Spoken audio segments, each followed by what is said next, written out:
Dr. Ramos, sound check. Can you hear us?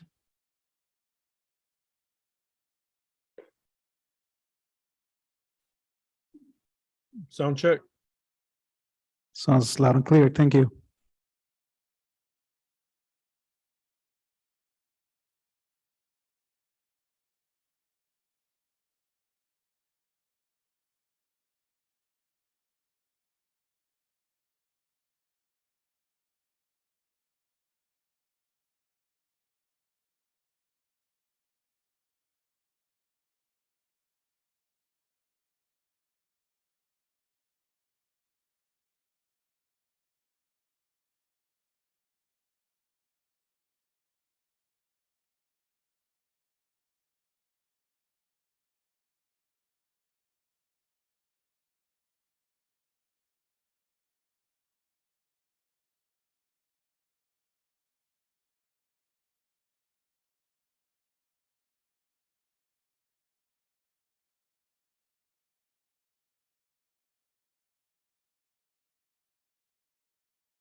Good evening, everyone. Thanks for being with us tonight. I'm giving a few minutes. Let me rephrase that. We're going to wait a few more minutes because we are anticipating Dr. Elora Diaz's participation. So we'll be with you shortly.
Good evening, everyone.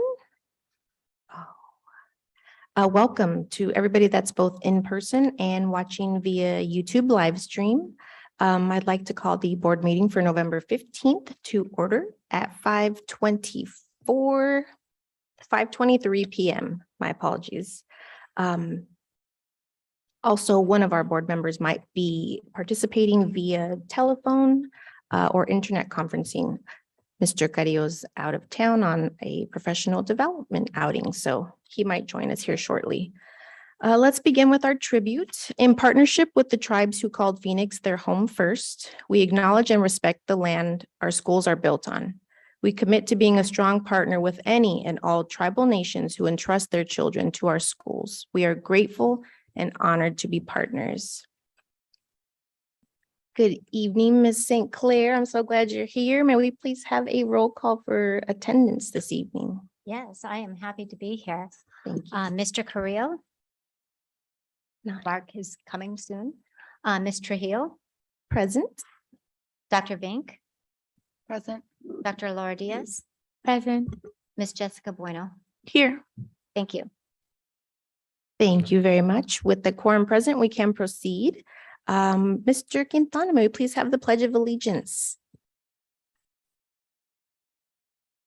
Pledge allegiance to the flag of the United States of America and to the republic for which it stands, one nation, under God, indivisible, with liberty and justice for all.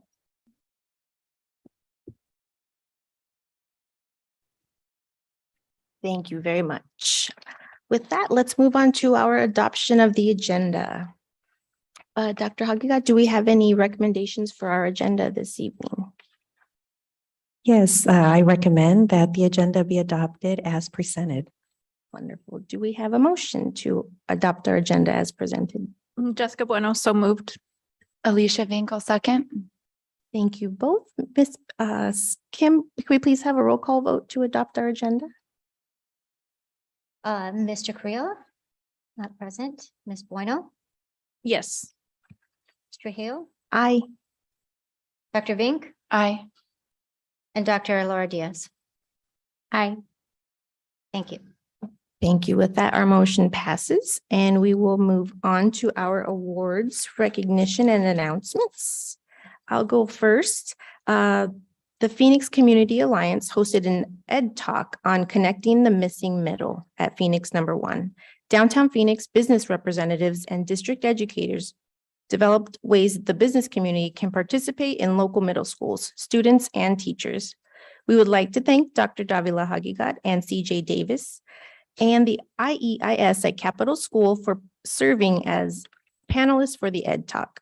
In addition, we were grateful to have the following teachers also join us.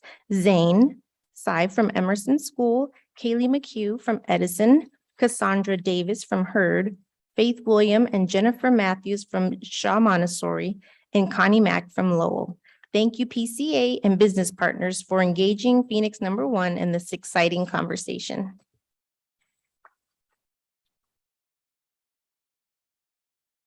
Congratulations to IEIS, Jonathan Aviles, teacher Helena Teslos, and Emerson School for being one of 4 schools in Phoenix selected to participate in Disney musicals in schools.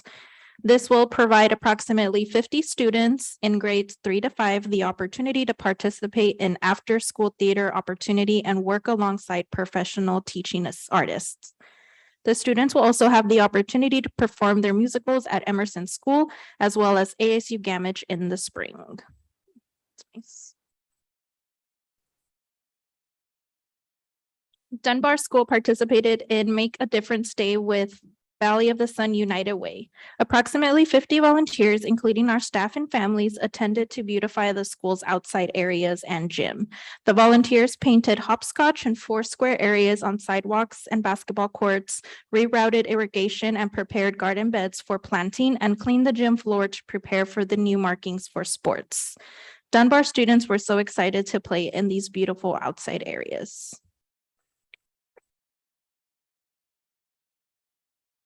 Garfield's 6th through 8th grade garden elective students recently hosted their first garden farm stand.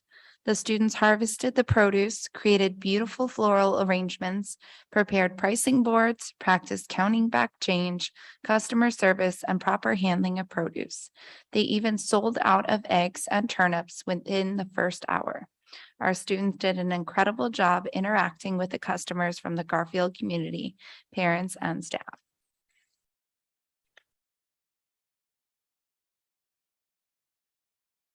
Congratulations to the following Phoenix #1 transportation employees for being selected as winners or finalists in the State Transportation Awards. Gene Carroll was honored with the Arizona School Bus Driver of the Year Award. We can give him a round of applause. And her, a round of applause. Diane Contreras was named as the Arizona Special Needs School Bus Driver of the Year Award. Let's give Diane a round of applause. And Leticia Gaitan was a finalist in the Arizona Special Needs School Bus Attendant of the Year Award. Let's give Leticia a round of applause. Oh, and last but not least, we have Eric Kramer, who was a finalist in the Arizona Fleet Maintenance Person of the Year Award. Let's give Eric a round of applause. Thank you very much. Thank you, thank you. Our next one, Emerson Elementary School and the Cultural Arts Coalition collaborate to cultivate a culture of peace through music, visual arts, and peace and mindfulness practices. Recently, social worker Julie Robbins visited classrooms and had students participate in a mindfulness exercise. Students read the book, Life Doesn't Frighten Me by Maya Angelou, and then students drew pictures of what frightens them, and then what helps students to be calm and find peace. Thank you very much, Miss Julie Robbins. The City of Phoenix Housing hosted Read for the Record at Edison School. Special thanks to Officer Jan Rowland, Bill Suttle, and Chauncey Crashaw for coming out to read to our students. Our K through 2nd grade students had a great time. Yay. Kenilworth School had a number of partners visit campus to share unique experiences with students. Number one, AZ Humane Society visited all K through 8 grade classes and brought animals to help educate our learners through their Compassion in the Classroom program. Second, the Arizona Farm Bureau hosted a literacy event for 2nd graders about the life cycle of a pumpkin through their Agriculture in the Classroom program. And last but not least, Gabriel's Angels started their ABC Pet Therapy program with students where emerging readers have the opportunity to build confidence while getting to read to a furry friend. Oh, that's so cute.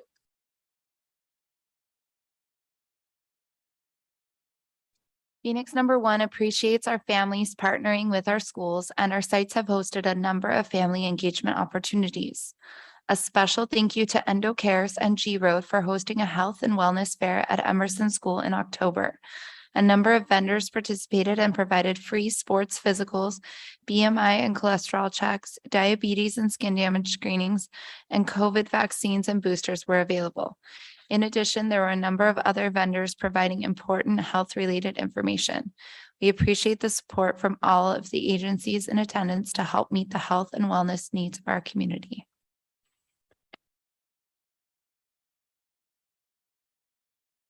Edison School hosted a family literacy night where students and families participated in literacy-themed activities, signed up for library cards, and took home some awesome books.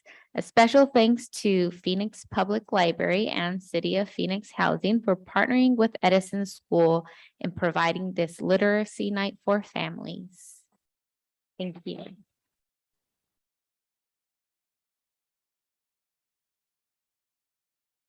With that, we'll move on to our superintendent's report. Thank you. As we head into the winter months, we want to be cautious of the illnesses we are seeing throughout the county, and state. We want to remind our families, students, and staff that if they have any symptoms, please stay home. We encourage those who are not feeling well to test for COVID-19, the flu, or other respiratory illnesses. Families may obtain COVID-19 test for their from their students from our school nurse. We just want to make sure that we all stay safe. Also, on the academic side, my team and I have spent 3 weeks visiting schools and walking through classrooms. Collectively, we have visited 110 classrooms across the district, and we saw many great things happening in our classrooms. We are seeing high levels of student and constructive and interactive engagement with our classes that partner with community organizations like GenTech, Challenge Island, Chess, STEM, and STICS. We are excited to work with our principals and teachers to increase level of engagement in our classrooms.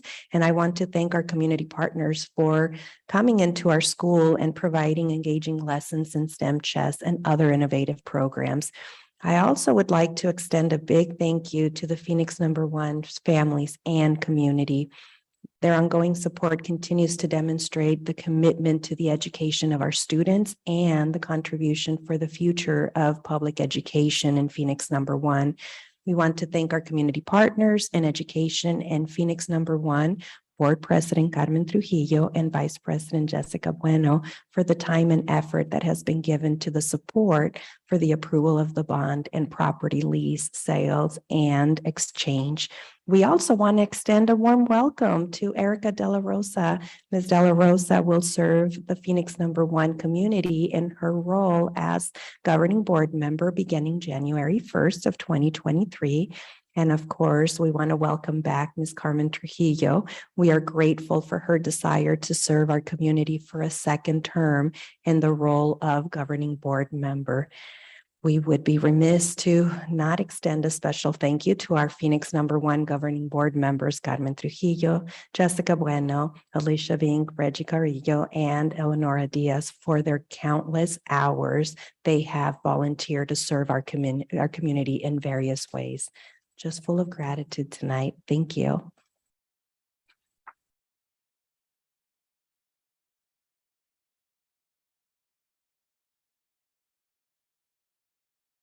That was exciting, but I still feel bummed out. It's an early reminder. Okay, let's stay on task here. We'll move to items C, our board reports. Do we have any board reports this evening? Yes, I would again just like to reiterate the thank you and gratitude to our community for your outstanding support in passing our 2 questions on the ballot. They were super important, and I would also like to send a special thank you to PECTA and AEA for their support and help in going out and canvassing, going to door to door and just supporting our students. So thank you very much. And second, I would just like to also share that on Sunday, November 20th, we will have a tree planting at Capitol School from 8 to 11. So this is just part of a neighborhood grant that we had received and have chosen Capitol School to be the recipient of this heat mitigation effort in our Oakland neighborhood. So again, that is on Sunday, November 20th from 8 to 11 a.m. at Capitol School, just north of 16th Ave in Van Buren between Polk. So thank you. I just want to echo Vice President Bueno's sentiments. Thank you to our community who answered doors when we were out canvassing, who made sure to get those votes. And I feel really proud of the number of votes that came in, considering our past elections. So Ms. Bueno, I want to add a special thank you because your organizing expertise helped really make that come together and taught me a lot. So I am very grateful for the mentorship and for the time and energy you put in to make sure that went as successful as possible. So kudos. Also, I know Ms. Bueno's, we're trying to get our next business luncheon going. So to meet with our community partners and stuff in the future. So just keep an eye and ear out. That'll be popping up shortly, I hope. Any other board reports this evening? Wonderful, thank you. With that, we can move on to item D, our community communications area. This is the time for the board for the community to address the board publicly. And Ms. Sinclair, do we have any electronic community communications to share this evening? Not that I'm aware of. Okay, thank you very much.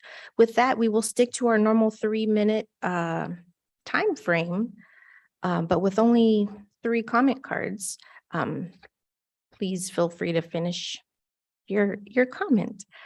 With that, we will invite Nicole Goodwin up, please. Thank you for being here.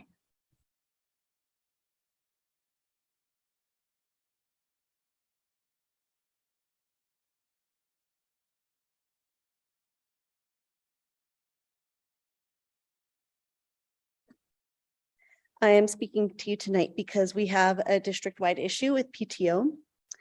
Aside from PTO being denied due to lack of substitutes, we now have an additional obstacle. Some principals are telling their staff they cannot take their PTO in the days leading up to break or following a break. If you check our PTO policy, GCCA, you will not find this wording. And the reason why it's not there is because PECTA negotiated for this in meet and confer. And the district agreed to remove this wording from our policy. In addition, PECTA is getting asked whether or not a PAR form needs to be filled out for PTO or for how many days it is required for. We're also getting asked if a principal is allowed to ask what your PTO is used for before it will be approved. So please provide our principals with a uniform policy-led PTO procedure to be followed. And additionally, I request an update to the GCCA policy as it has become outdated. There is no mention of using PTO for mental health days. We have had a lot of training in the past few years about how important mental health is. Our staff deals with students fighting, bringing drugs and alcohol on campus, swearing at or threatening our staff, and students dealing with their own trauma and mental health while we cope with our own stress. So PTO is an important benefit, and we ask that you please remove the new obstacles being placed between staff and their benefits. Thank you so much for your time. Thank you very much for being here. With that, let's welcome Miss Marnie Burris. I did it again. My apologies. Thank you for being here, Miss Marnie. Appreciate you. Hi, good evening, everybody. I am here tonight to discuss our district's PTO policy.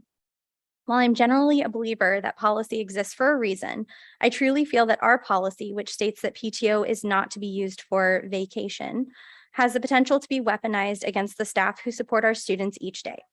Staff should not be made to justify their need for a day off, regardless of what reason it is for. I understand the argument that educators have the same breaks as students and thus should schedule vacations during this time. I do understand this argument, but I disagree, as it is typically based in a misunderstanding of what educators' lives look like outside of the classroom. Personally, I've added up the hours I work each school year and divided it by the number of weeks a person at a 9-to-5 job works, and it still comes out to more than 40 hours per week. And I think we're contracted for 37. And I know that I'm not alone. I typically work around 11 hours on a school day and about 6 hours during the weekends. I spend the evenings grading and preparing for the next day and weekends working on new material and curricula. The majority of educators are working well beyond their scheduled hours, and some are even going in on the weekends. There just isn't enough time to get everything done otherwise. Despite this, educators shouldn't be expected to prove that they've earned time off.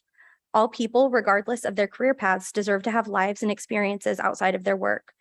I do want to acknowledge that, like in any situation, there may be some outliers or individuals who abuse time off, but shouldn't those infractions be dealt with on a case-by-case basis?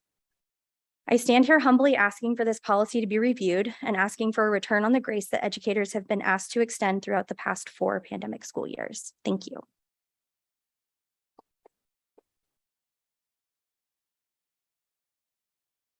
Thank you very much, Ms. Marnie. May we please welcome Adam Lovelady? Thank you for being here. Good evening, board members. My name is Adam Lovelady. I'm a master teacher at Emerson Elementary, working with the autism program and resource students in 5th through 8th grade. I'm here as an advocate for our program, as I've been able to provide support and observe all 6 of our self-contained classrooms this school year, and I have seen how our students and teachers have grown since August. I want to say thank you to all our teachers and instructional staff for their hard work each and every day. I've seen structured learning supports like individualized schedules and intrinsically motivating tasks in all of our classrooms. Our goal is to provide a strengths-based education today that will support independence for the future. As part of my duties, we are building the capacity to thrive at Emerson with the necessary support for all individuals with autism.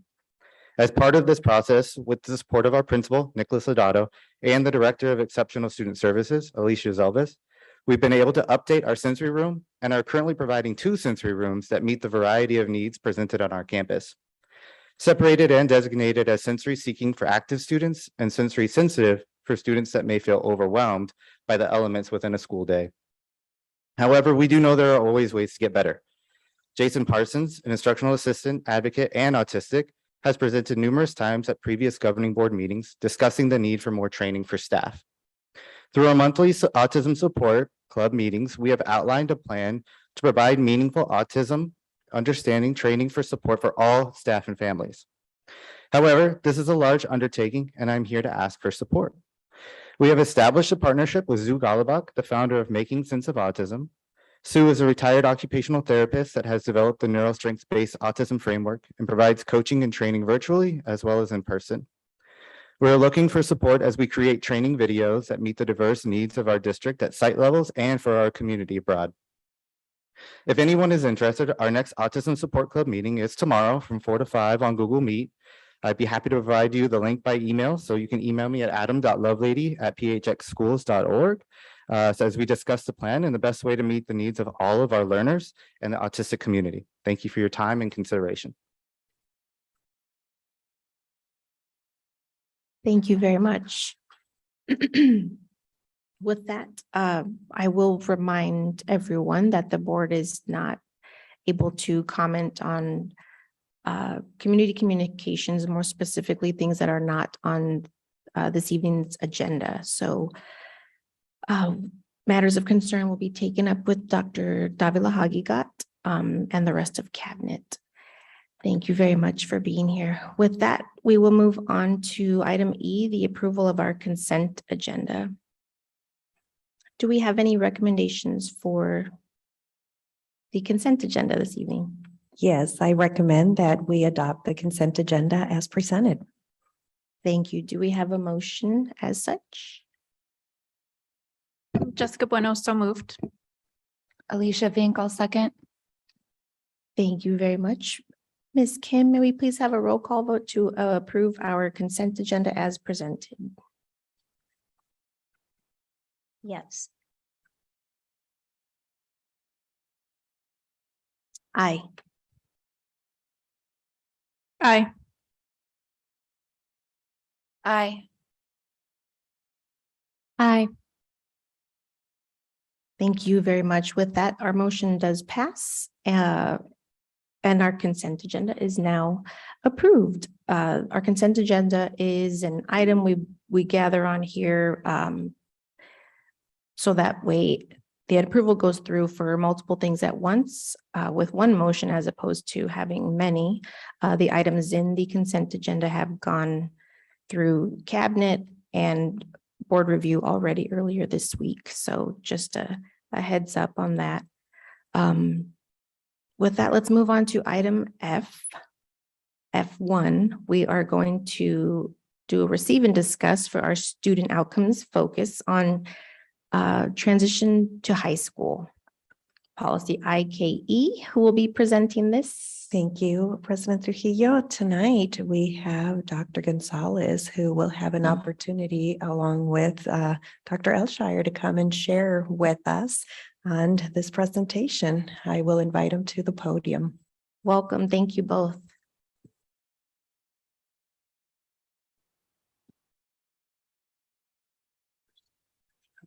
Ms. Sims. Good evening, Madam President, members of the board, Superintendent Davila Hagigat, and cabinet community members.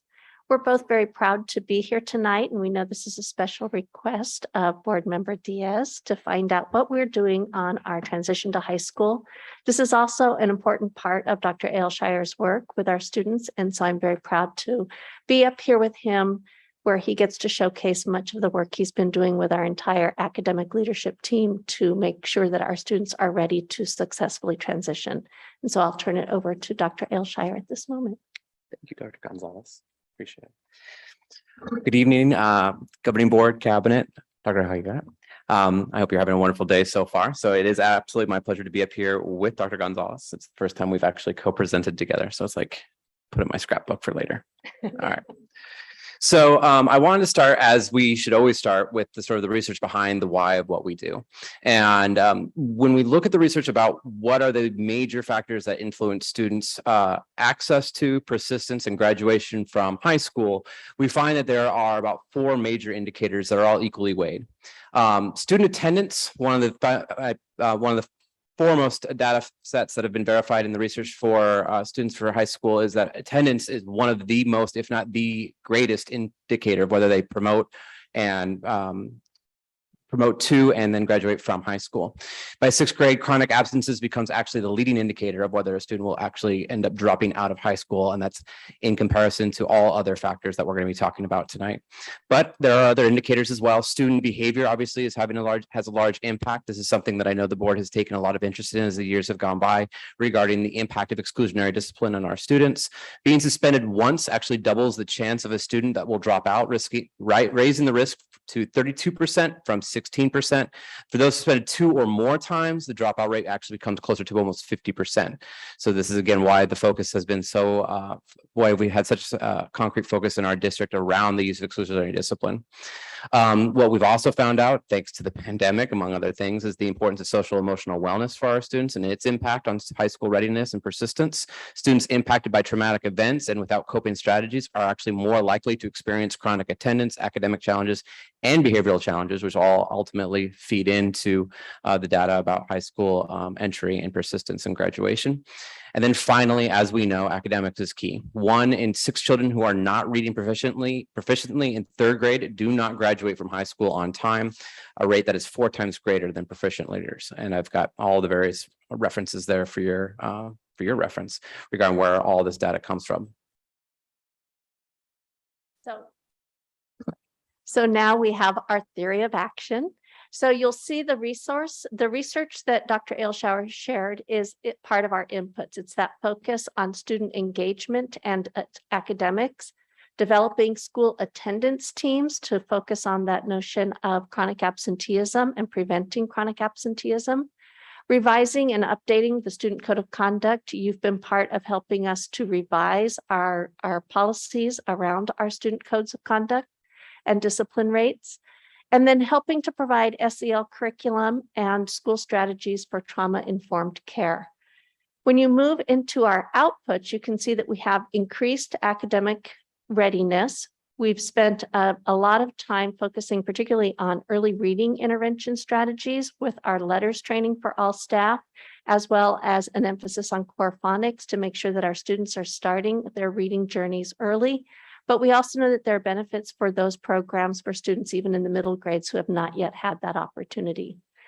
We're also working on seeing reduced chronic absenteeism.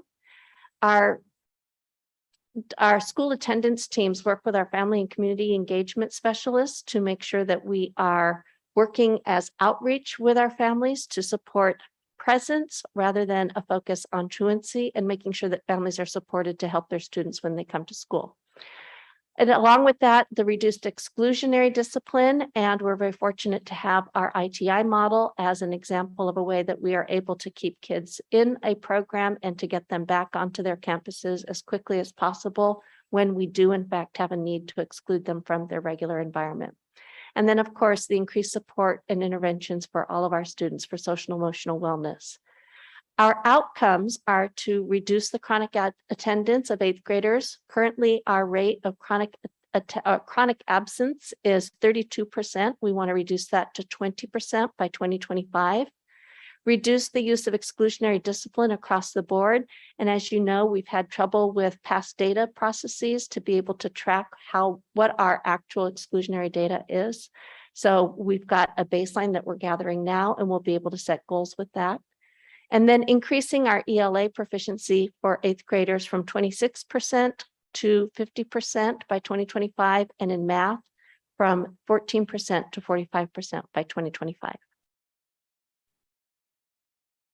So for your reference, we enjoy a very, very close partnership with our PXU right near us, and I wanted to provide this data for you to indicate where our students are going within PXU. And as you can see here, we've got a data graph that indicates the vast majority of our students going to North. North was our big one, and then Central also being another one. But as you can see, our students go across the board throughout PXU. They're all over the place. You see a total there of 517 of our students. These are students from last year. That represents about 80% of our total 8th grade population. One of our action items moving forward for this year is to keep track of where the other 20% are matriculating up to.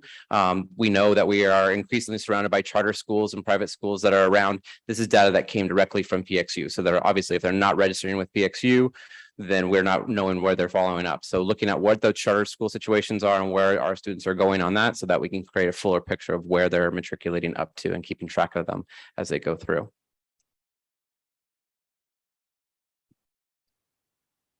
Excuse me, would you like questions at the end or during? I'm fine with either. Okay.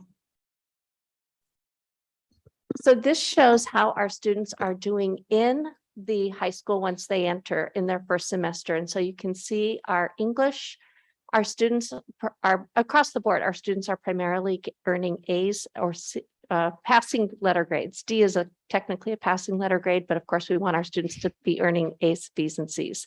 So you can see most of our students are, but you can see the two areas where we're struggling are in mathematics and in science. So those are areas that we are going to continue to focus on providing better opportunities for our students to accelerate in those courses.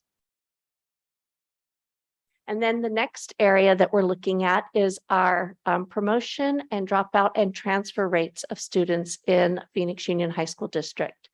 So you can see that 9, 10, 11, we stay pretty steady in terms of the numbers of students who are promoting to the next grade level. You see a very small number of students who are dropping out. By 12th grade, unfortunately, that number increases. You also see a large number of students who transfer from Phoenix Union to other high schools for a variety of different reasons. Grade 12, you don't see that transfer number. Those are students who are considered fifth-year seniors. That means they're going to work for another year to be able to graduate. This represents about 76% of our students who are graduating on time out of Phoenix Union High School District. The national average is 86%. The state average is 76%. So our focus on academics and engagement is working on that practice for daily instruction in every classroom by providing truly engaging and meaningful curriculum. This morning, we spent a good deal of time with our principals and IEISs, along with all of our school support teams, helping to understand different ways that we can work to provide engaging strategies in our classrooms. We've also invested in providing a lot of enriching after-school opportunities. Everything that we heard about earlier, the STEM, the engineering, the chess, as well as music, as well as athletics. We know that those opportunities for students to be actively engaged helps to keep them engaged in their community and also helps to keep them engaged in school. We're also working on supporting a greater number of tech integration opportunities into the curriculum and into our pedagogy with students, increasing the sheltered English immersion training and implementation throughout the district so that our students who are ELs have better opportunities to engage, and then using our data throughout the year to track where students are and to help them begin setting individual goals for their own performance and their own continuous improvement. So as Dr. Gonzalez pointed out earlier, we've been doing a lot of work, especially post-pandemic, on how to really address the needs of our students and when it comes to attendance. As we know, the pandemic was 2 years of incredible change and fluctuation for our students, and getting them just to get back onto that general track and create the support systems within the schools. So one of those, as we pointed out, is a shift in focus from truancy, which is sort of a legal model for students not attending school, to more of a chronic attendance. Truancy only counts unexcused absences, but we know many of our students are absent, excused or otherwise, for larger periods of time. So tracking that data as well, because we know when students are not at school, no matter what, they're missing out on learning, and really utilizing that data to really identify students that needed support and intervention, as well as their families. We're developing systems to automate that process, utilizing our student information system and Synergy in terms of generation of communication, letters, and data tracking. Working with the family and community engagement specialists, as well as those social workers, to identify students in need of support, and creating, as Dr. Gonzalez noted again, those attendance-based teams that are now in full implementation across the district, that include the FACE specialists, social workers, nurses, teachers, administrators, and front office staff to come together to really be able to identify and provide supports that our students that are moving towards chronic or at chronic absenteeism. And as you know, you had a huge part of this process about revising our general student code of conduct, revising those policies that are embedded into it, working on a better system to train our administrators of entering that data into Synergy, so we create a better baseline of data to moving forward to identify trends throughout the district and at school site levels. Developing systems that are focusing on equity. That is a huge work that's been done by the MIS department of taking our data warehouse and being able to add an equity tab into there to identify incidents of disproportionality when it comes to students of gender and race and grade. Fostering teaching of expansion of restorative practices. We've received a grant recently that is going to allow us to bring that training to our administrators, who will then be able to then in turn bring it over into their schools. And then, as you know, as mentioned before, one of the biggest accomplishments is the creation of the intensive therapeutic intervention program led by Dr. Zelvis and her team, and led by Mr. Vasquez. It is an incredible program and truly unique, really within the state, of what it has the potential of doing for our families and for our students. And finally, this is one of the reasons why many of us are so loyal to Phoenix One, is the focus of social emotional wellness, which started well before the pandemic, but is really, we're now becoming a model and leader of what that looks like because of that time. Implementation of the Second Step program led by our coordinator for social work, Ms. Dawn Baumgartner. The establishment of the Resilience Empowerment Fellowship.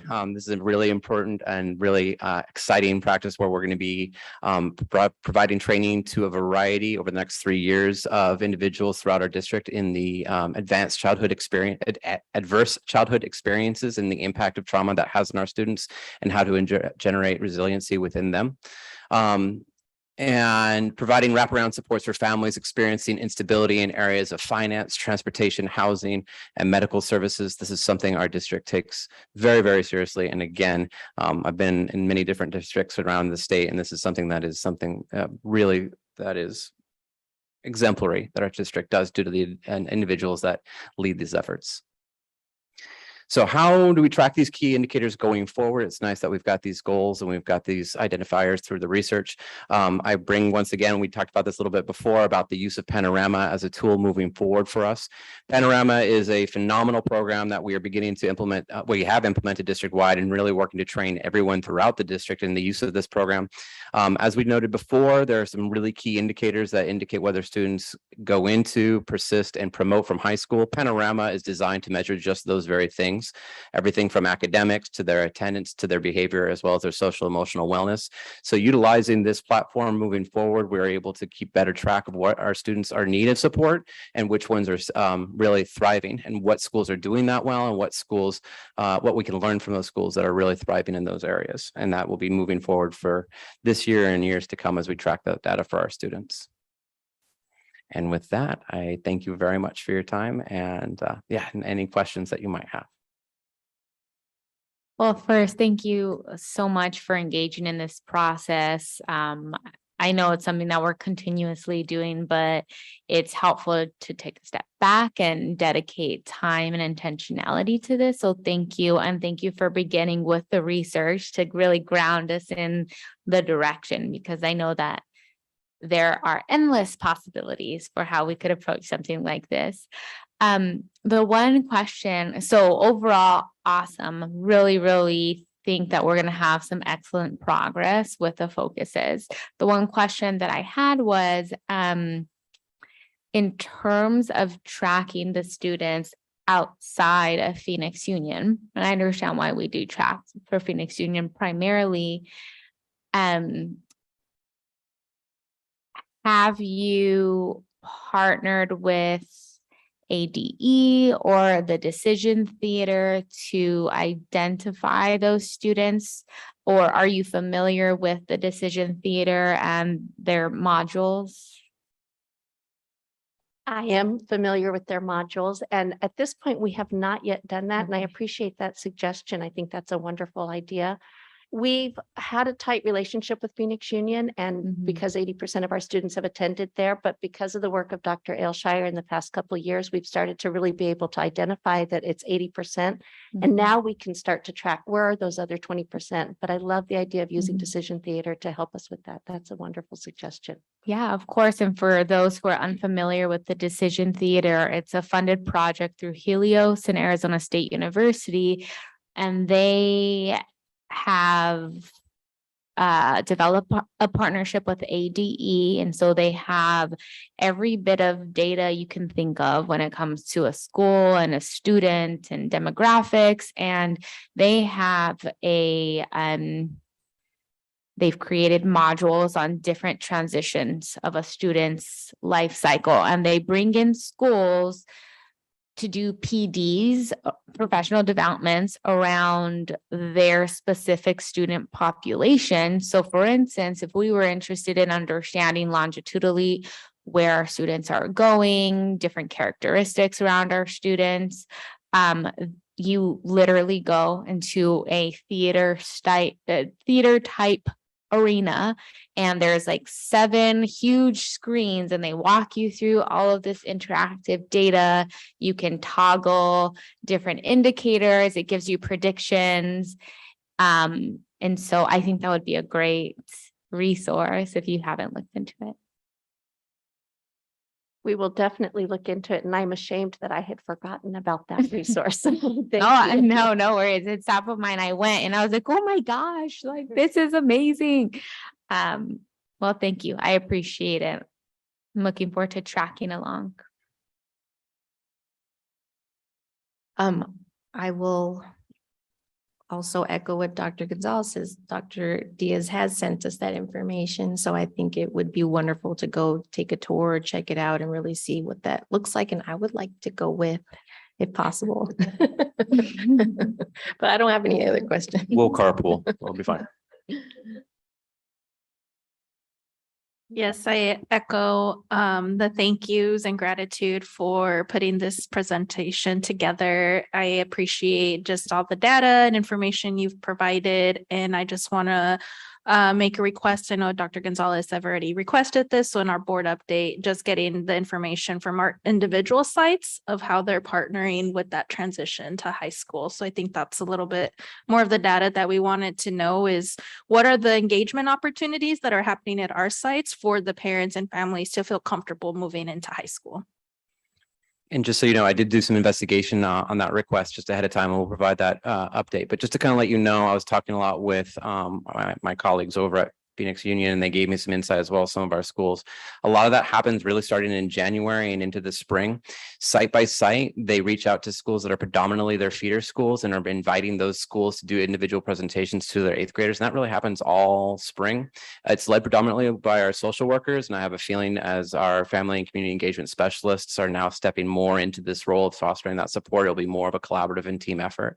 But we'll also go through and talk with all the individual sites, because I know many of them do very unique, engaging things to bring in that information, not only to their students, but to their families as well, as evidenced by we had 182 families or 182 students attend the Phoenix Expo, which was an all-time high of any of the districts that go into Phoenix Union. And that was largely facilitated by our incredible social workers and our family and community engagement specialists doing that hard work.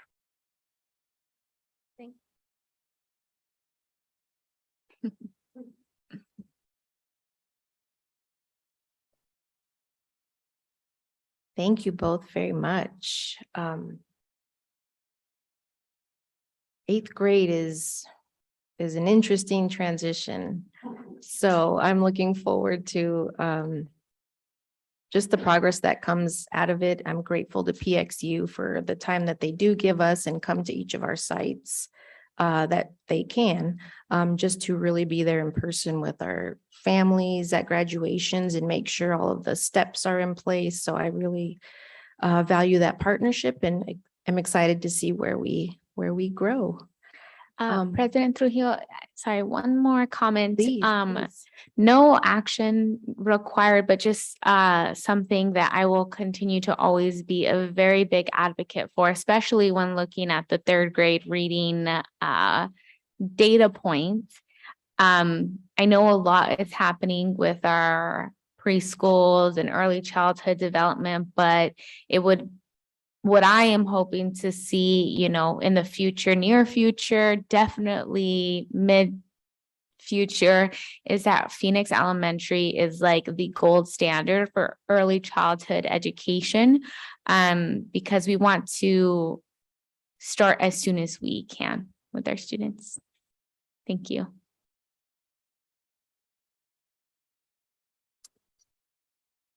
Completely agree. I'm really glad to see this board request come to us this evening.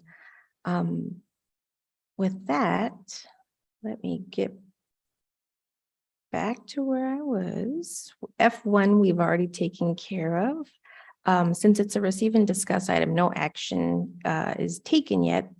So if there are no other comments, let's move on to item F2, our receive and discuss for the 2022 to 2023 marketing efforts to increase our student enrollment. I'd like to introduce our own Ms. Linda Jeffries that will share some of the details regarding our marketing efforts to increase enrollment. Welcome.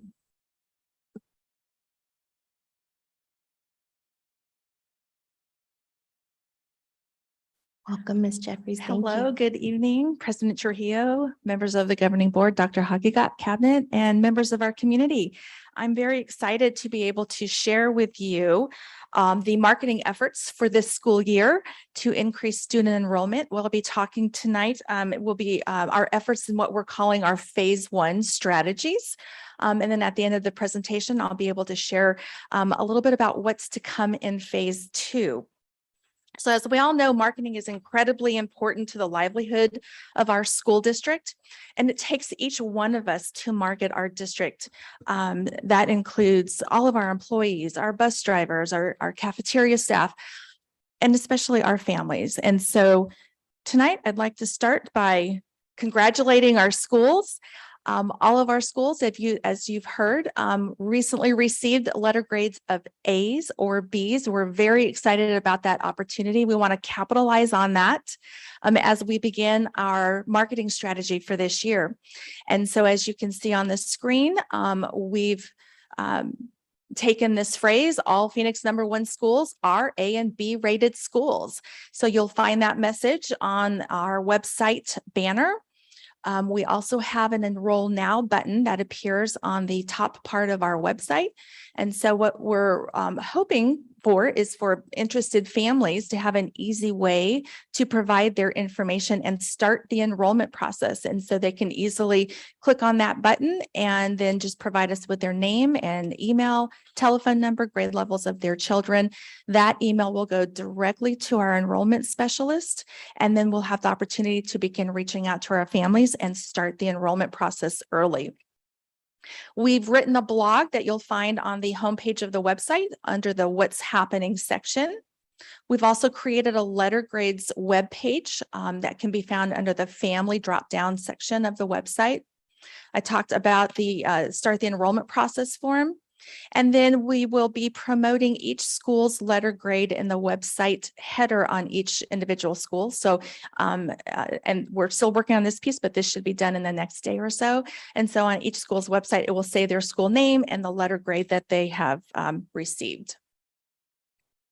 Just really quickly for the enrollment process, if we could also have it in Spanish, because right now it's just in English. So this is just a sample. So on our website, anytime. I just did it. Oh, It it's doesn't do not, it. it's not. Okay, perfect. Thank you for checking that for me, and we'll certainly get that in Spanish.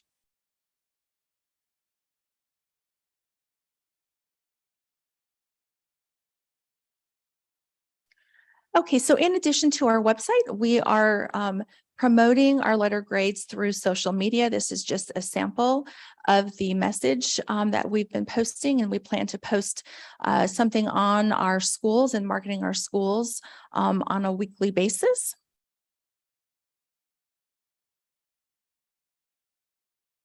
In addition, we've added messages to our school marquees. So for example, at Emerson Court, we're saying congratulations, all Phoenix #1 schools are A and B rated schools, enroll today. And then on each school's marquee, it will have a specific message saying that their school is either an A or a B rated school, and also to enroll today.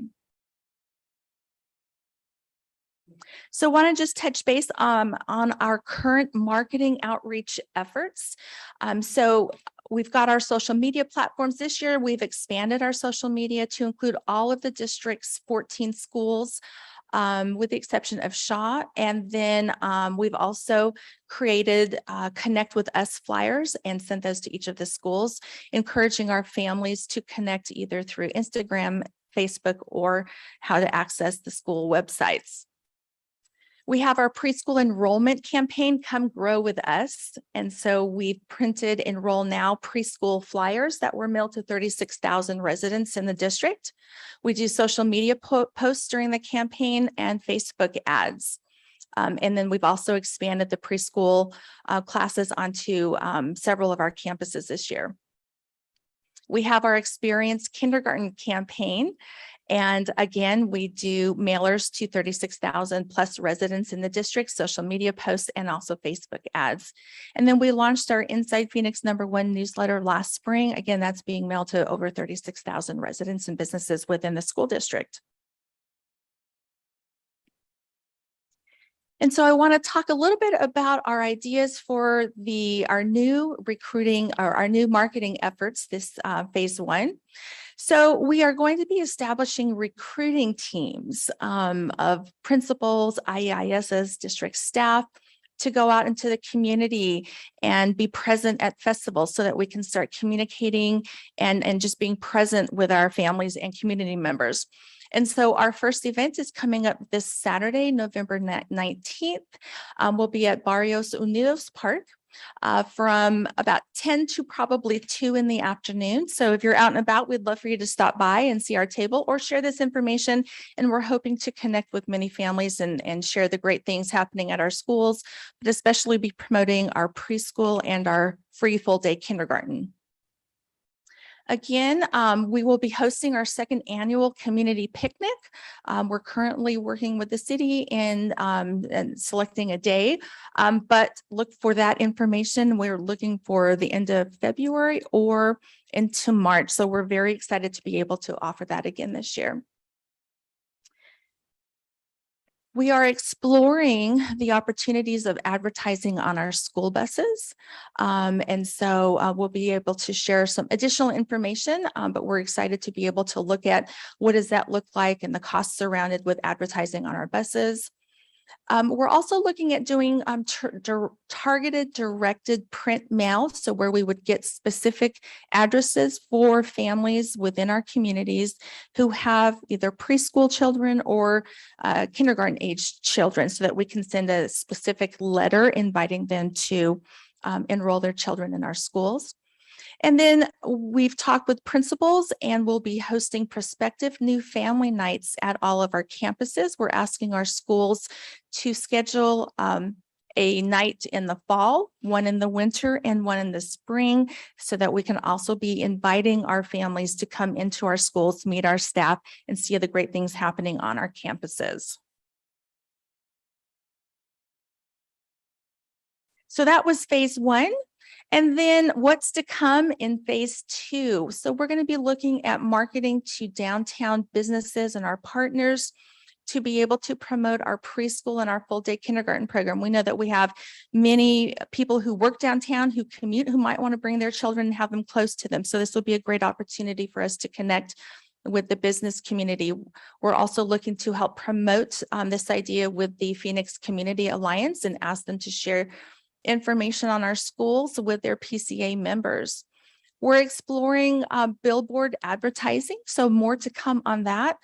We talked about our digital newsletter, so we'll be looking forward to launching our digital newsletter campaign. And then again, we'll be starting our early kindergarten registration and promotion of our preschool programs. And so with that, that is an update of our phase 1 marketing efforts and what's to come. Thank you. I do have a couple of questions. I think what I would appreciate for phase 1 and 2 is a timeline and a budget to see how are we allocating our resources properly to market. So that's question number 1. And then for your new marketing efforts, I'm really interested in the Target direct print mail. In the past, when I've noticed our efforts with mailers, I've found that they don't get into the apartments. So if it's our newsletter or our pre-K or enrollment flyers, they're not being delivered to those residents that live in apartments, Okay. whether it be the high rises or different multifamily units. They're not receiving any communication from us. So I would like for us to really explore how we communicate and engage with residents that live in the multifamily housing. So I just wanted to put that on your radar because I've checked with multiple residents throughout our district, and it's always the ones that live in apartments that don't get Interesting. anything from us. Thank you for So I sharing want that. to thank you. I appreciate that. And then some other suggestions. This is why I'm asking for the budget, because I've seen other school districts, how they utilize some of their marketing efforts. And I know Creighton, for one, has yard signs that, you know, share like a proud Creighton family lives here. So that might be a good, I know that we rely on word of mouth a lot for our hiring or enrollment efforts. So I think that would also be a nice way for our families to show pride that they send their kids and support our public schools in our neighborhoods. And I think that's it for me. Thank you so Okay, much. It was a thank great job. you. Thank you. I appreciate those suggestions. I have a comment. Thank you so much for sharing the phased approach. I really like to see how it was chunked, and it helps to give like a reasonable amount of time that we'll be looking into these different activities. One of the questions I had, or perhaps something for us to consider, is I know in the past we have used firms to help us forecast like population increases and those types of things, and just wondering how often we're looking at research and then using that to strategically map out our marketing efforts. So for instance, I just received a report that shows who is it from? It's from the Arizona Commerce Authority, and it's projections for Maricopa County. And what I found interesting was that for Maricopa County, the projections are they plateau, they're very stagnant. So the pie, if you will, of young children are not growing, as we all know that. But what is happening? So two things are happening.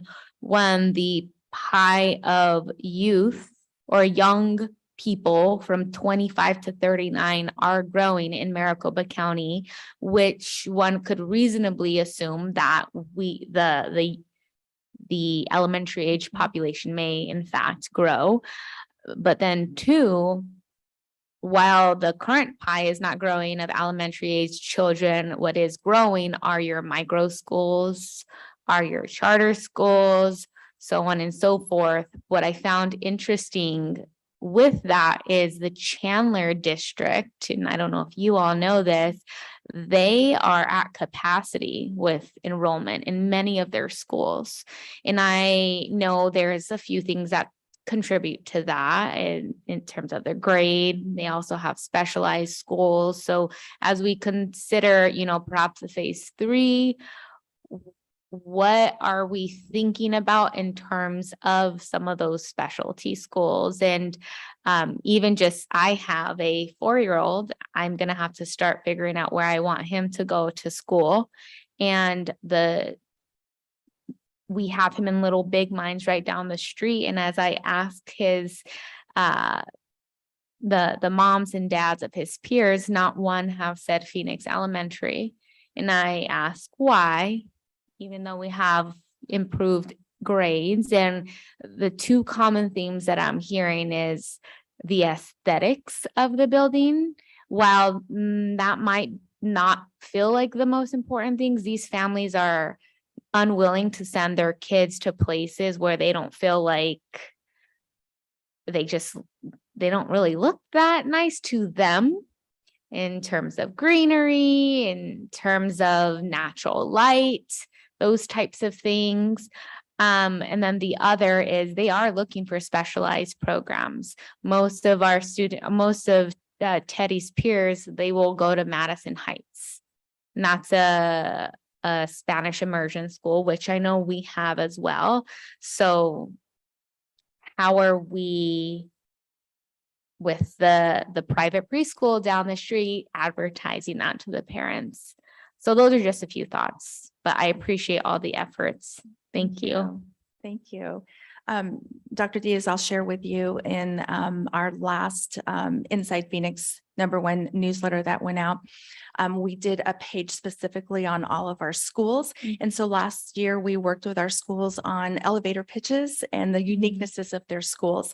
And so we had a whole page dedicated so that we start getting that message out to our community about,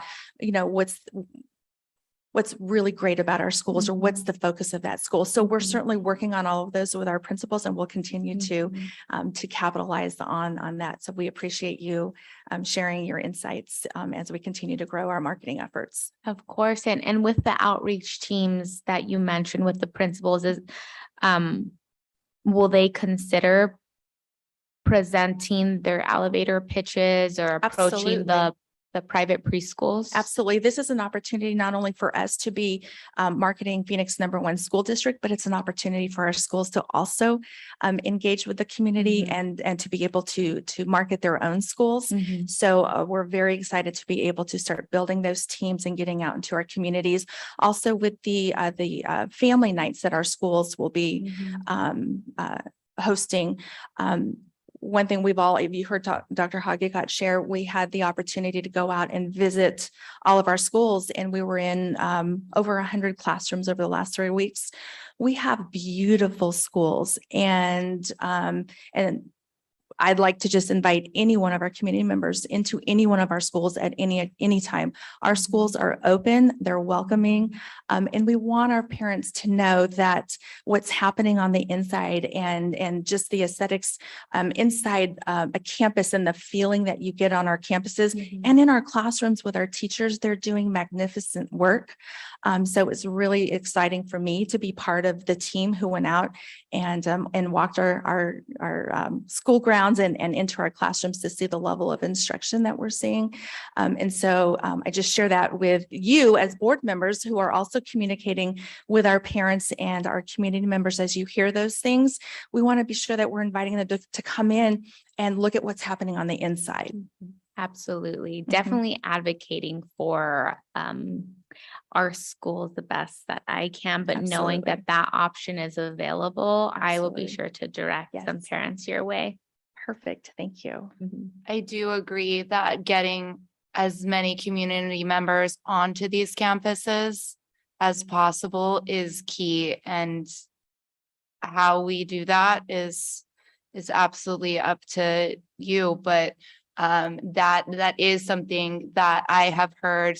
I actually had a neighbor who was campaigning, running for office, come to my door, and he said, I have lived near Kenilworth and I have been in office for years, and the community does not go to that school. And I said, it's incredible. I said, it's one of my favorites. If I didn't stand on my neighborhood school soapbox, Lyndon would go there. And he said the neighbors don't go there. They haven't been there. They don't even know that they can walk in the door and tour. So yes, whatever we can do to bring the community onto our campuses. I think the health fair, those types of partnerships are wonderful ways to bring people to our campuses. I have another question, and it's kind of random, so if you don't know, that's okay. But does the Phoenix Public Library, would they partner in any way, shape, or form? They do like a kindergarten boot camp type thing. I'm just wondering if they would entertain some sort of like led by PhoenixL type of thing, because they do that for the whole city. I don't know. Yeah, those are some of the strategies that we're also exploring. Anywhere where there are kids, and because we're downtown, there's many opportunities. So if any of our partners are listening tonight, or someone that knows our partners, please reach out to us, because we want to make sure that we're out there and really showcasing what I am now calling a hidden gem. We have so many amazing places within our schools that we are just allowing for our community to miss out, and we don't want to do that anymore. Good. And then I also wonder, what about parent ambassadors? Like if we gave them a title and an elevator speech, and I mean, they will naturally do it, but also if you give them a title and you encourage them, maybe they will be more excited to do it. Absolutely. I love that idea. And very much along the same lines, we're working with our family and community engagement specialists on our campuses. And so they're also helping us with the recruitment effort. So this is a great opportunity for us to talk with the engagement specialists on how we spearhead parent ambassadors on each of our campuses. So that's a great idea. Beautiful. And then just to piggyback on some of what Dr. Diaz said, I do think, so I now teach at a dual language school. And what I have noticed is we have a very high Spanish speaking family population, and the families come there because we're dual language. So I'm very interested in boosting that program throughout our district. I think that it's good for all kids, and what's good for all kids should be available at all campuses. That's all. Thank you. Ms. Jeffries, I would like to also just echo each board member's contributions. They've all been really helpful, and I'm glad to see us moving forward with a lot of our requests that we've kind of just been gathering up over the last few years with the pandemic interruption and need to focus on enrollment more. But I've got a few questions. Could we maybe get a little more clarification on what Spanish materials are included in this campaign? Is it all of them, or is it some regarding the direct mailing? And then is it just mail, or do we have plans to have some foot soldiers go out and talk to some of our apartment buildings if we're not going to mail them, if the mail's not going to reach them, kind of thing? I know we've got some new developments going up. Right. We had one last year near Edison, and then we've got one right across the street from Dunbar that it just went up overnight, I feel like. So I'm glad Ms. Bueno brought up the mail interruption, because those are the small things that if we don't talk to our community, we don't know Sure, about. right. And then we can't move past them, I guess. Right. So I would like maybe a little more information for phase 2 on what grassroots efforts look like. Are we hitting preschools that are up and down McDowell, delivering, small ones, small flyers to go in our backpacks or at parent pickup, just to really start partnering with the community? And I think that might piggyback onto what Dr. Diaz and Dr. Vink were sharing about really having a welcoming environment at our schools. s- I know that we do have plans to what do I want to call this? Upgrade our facilities and things like that. That's always ongoing. That's always in the budget, but definitely getting with our community to see what those might look like. Absolutely. So I'm sorry to keep talking. Can we have a little more information on what the Spanish materials look like in this campaign presentation? Sure. So let me share with you, anytime we do a printed mail piece, newsletters, the marketing postcards for kindergarten, preschool, everything that we send out, we always do it in English and in Spanish.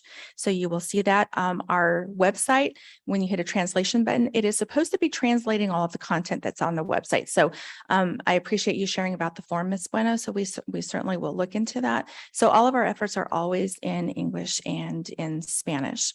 In terms of partnering with the city of Phoenix as those new apartments are being built, or with the preschool efforts.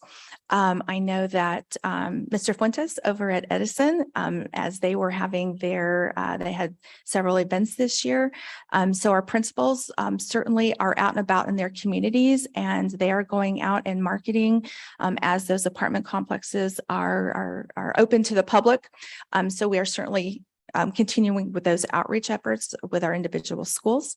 In terms of the preschool marketing efforts, this last spring when we had our preschool campaign, we printed additional postcards, and Ms. Diane Salazar, our principal over at Faith North Early Childhood Center, actually went to many of the preschools within the city of Phoenix and went and had a personal conversation and dropped off our marketing materials to them. We've had requests from principals getting out into their own communities, going to those preschools that are within their neighborhoods, and they're connecting. So we are certainly doing all of those efforts, and we'll continue to increase those efforts and try to get that information out into the community.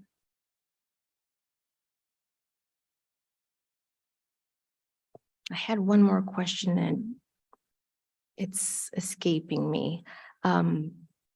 But okay, great. So going forward, would it be possible to start, really implementing the English, Spanish stuff into the presentation? So that way it's not something that we've got to assume. It's very clear and direct to our community that that is Absolutely. our And approach. If you don't absolutely. know. And as we create a new marketing piece, we'll definitely share it with the board so that you're physically seeing those. If you aren't receiving them in the mail, we'll certainly be sure that you receive copies here.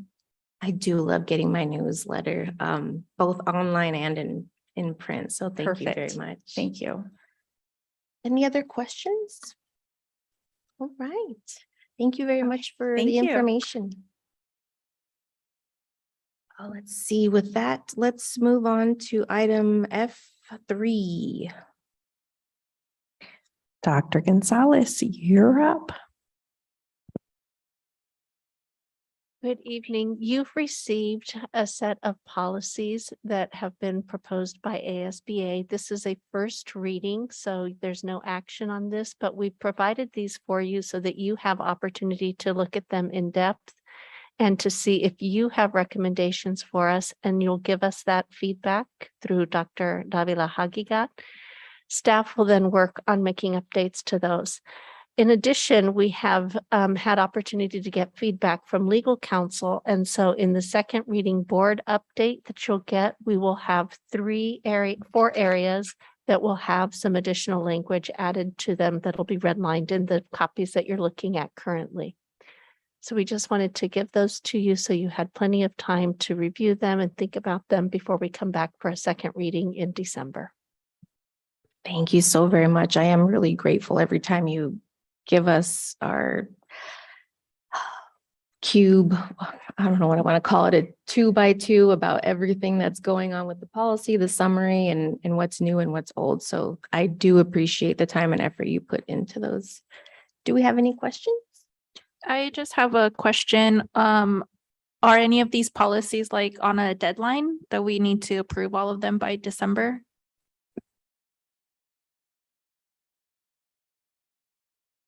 I wouldn't say that they're on a deadline necessarily, but they are legislatively enacted currently. So the sooner we can approve them, the better. Excuse me, there are some exhibits and regulations that staff have to create once we approve policies. So we want to get in front of that. We've got drafts ready to go depending on the way that we go, but we do want to get those this school year. Thank you. Great question, Ms. Bueno. Because that was my question. When should we anticipate the second reading? So that way we make sure we get all of our recommendations or provisions, I guess, over to you.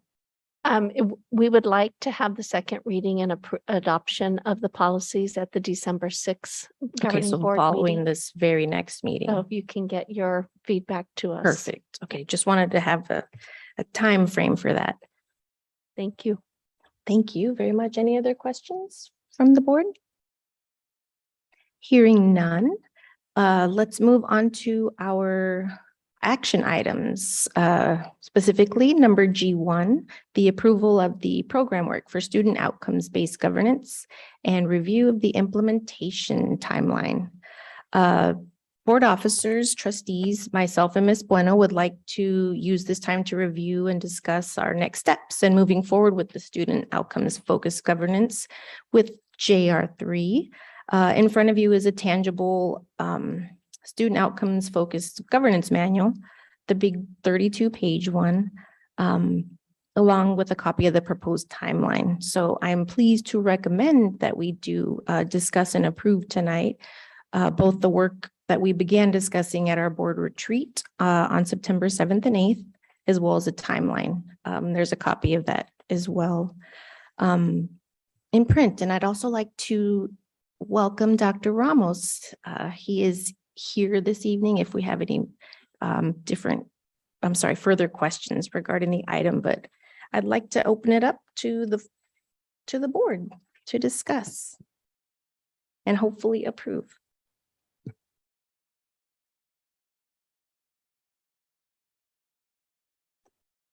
So I don't really have anything for discussion other than to say how grateful I am that we have been able to engage with this type of student outcomes focused governance, and how excited I am to begin implementing this. Thank you, Dr. Vink. I have to really contain myself because every time we have a conversation and we go over more and more of this and it becomes clearer, I get really excited about it. So I'm really grateful as well. Any other discussion points? I just also want to just thank President Trujillo for bringing to our attention this type of governance work that has been happening in different school districts across the nation. And we're really excited to be the first in Arizona again to work on this student outcome governance. So thank you, President Trujillo and Dr. Ramos and his team. But I also just want to give kudos to our board. We have been very committed. We spent a 2-day retreat learning this framework, learning the language, and now it's actually time to put our work and dedication into motion. So while this timeline is a little advantageous with all our deadlines, I'm just know that our team will conquer these deadlines, and we will be a study case for the rest of the nation of how we will govern and lead our school district here in Arizona and the nation. So thank you, and I'm really excited to continue to do this work with you all.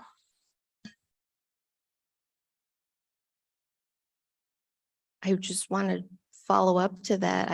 I'm very appreciative of being even associated with bringing this work on, but it literally came out of some professional development that the board was invited to do. Dr. Vink and I had the availability to participate in, and that was, goodness, was that 2020? 2021? Because my time just flies these days, but I am really excited to see, I guess, old board members way back at that experience. And then here we are this evening, actually having a discussion and voting on it. So if there's any questions I can answer, I wish I had something more articulate to say, but that's how I feel about it. That's how our retreat went. And I just want to make sure this is just as transparent and inclusive and student outcome focused that our board can manage, because I know that's all we've really been pushing for since we sat in these chairs. So I will be quiet. Lastly, I just wanted to thank Dr. Davila Hagigat for really embracing this request and doing this work with us along with cabinet. That has been super helpful. So yeah, we'll just continue to work together and achieve all our goals. Thank you. Agreed. It has been a learning experience, getting all of this in motion. So hearing no further discussion, do we have a motion to approve our student outcomes focused governance work and implementation timeline? As Alicia. presented. Sorry. Alicia Vink, so moved. Thank you. And Jessica Bueno, second. Thank you very much. Ms. St. Clair, may we please have a roll call vote? Carmen Trujillo, Aye. Jessica Bueno, Aye. Alicia Vink, Aye. Laura Diaz. Aye. Thank you. Let me just sit and breathe in this moment really quick. With that, our motion passes. And I'm excited to move on to item G2, which is the first item of business regarding the timeline that we just approved on our last motion.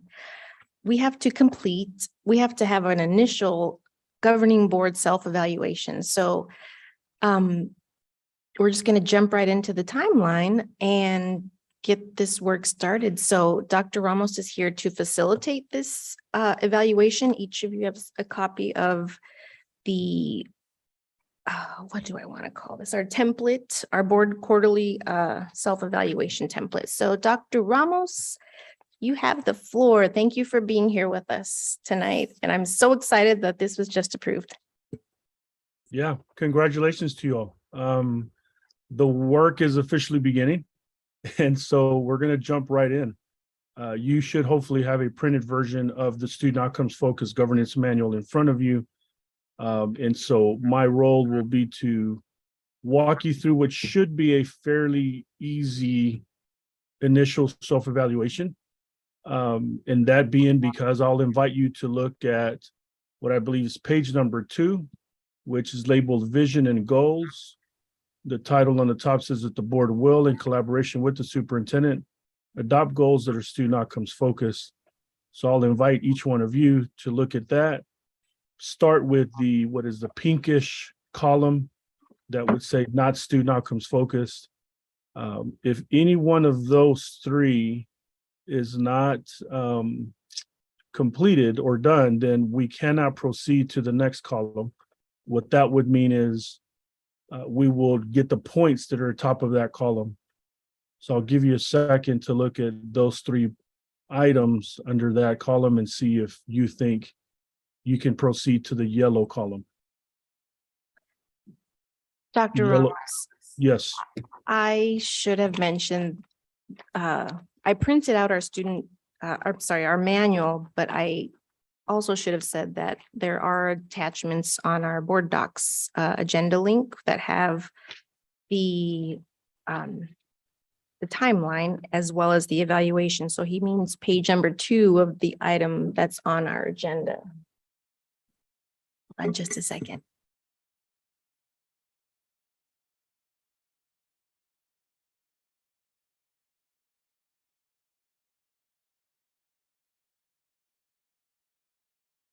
All right. I love clarity. So Dr. Ramos, we're gonna take a pause. And actually, before we can go through with this, we do all have to vote on this item before we jump in. So do we have a motion to approve to complete our student outcomes-based governance board self-evaluation? Jessica Bueno, so moved. Thank you. Alicia Do we have Vinco, a- second. Thank you kindly. Ms. St. Clair, may we please have a roll call vote for this item? I heard two voices. Who did the second? Alicia. Okay, thank you.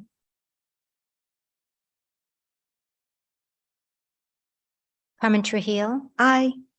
Jessica Bueno, Aye. Alicia Vink, Aye. Laura Diaz. Aye. Thank you. Thank you very much. Thank you, Dr. Davila Hagiga as well. With that, our motion does pass, and now we can proceed with our self-evaluation. So again, the document that Dr. Ramos is talking about being page 2 is the PDF document that's uploaded to our board docs, which is the end of our student outcomes focused governance manual, where of course it's not printed in color. Let's see. So then if it's not in color, it'll be the very first column that at the top is labeled not student outcomes focused, and you'll see a number 0 Yes, next to that. you're right. It is page 2 of our manual then. It is of the manual, correct? My apologies. Okay, I am here and we'll be quiet. Does everybody have the right page in front of them? Okay. Thank you, Dr. Ramos. Floor is yours again. Okay, so I'll walk you through that one. It says right underneath that in italicized words, it says the board is not student outcomes focused if any of the following are true. The board has not adopted goals. So I'll ask you to think, do you have board goals? No, we do not. So since you do not have board goals, we know for sure then we're going to end up at a 0 on this page. Just to get you comfortable, and I've watched your board meeting. The second one says the board has not consistently demonstrated the ability to distinguish between inputs, outputs, and outcomes. I'm going to give a shout out and props to your administrative team and leadership that the presentation I just witnessed had it. Theory of action was discussed at the beginning, and then to describe your inputs, outputs, and outcomes. That is a lot of growth in a very short amount of time from your leadership team, and that the board understands that. When you do have board adopted goals, then you know that you're going to be able to get that second one because you all are now distinguishing between inputs, outputs, and outcomes.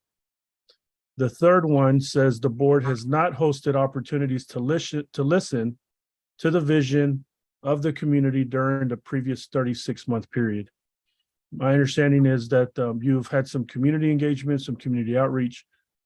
During this journey, you'll see in your board implementation timeline that the board will take the leadership role in engaging community engagement and community outreach, and we'll distinguish between those two. But I get the feeling based on the questions on some of the agenda items that this board is pretty clear on what community engagement, community outreach looks like. So what we're going to need and what you're going to notice is that if we cannot check off all 3 items, then we cannot proceed to the next column, which is described as approaching student outcomes focus. Now, don't feel bad, board, because this is what every board looks like across the country when they first engage, because most board members have no idea about how this framework that exists or that what it can do for your school system. So the reason we chose to do this tonight is that 4 months from now, we're going to delay a month because we're going to give you ample time to engage your community. That the goal is that in 4 months, we're going to see a huge jump in points for your board self-evaluation. And that is designed so that you can monitor your progress and also that you can celebrate as a board that you are getting more and more narrowed focus in collaboration with the superintendent. So I'll pause there for thoughts about what I just said and or questions.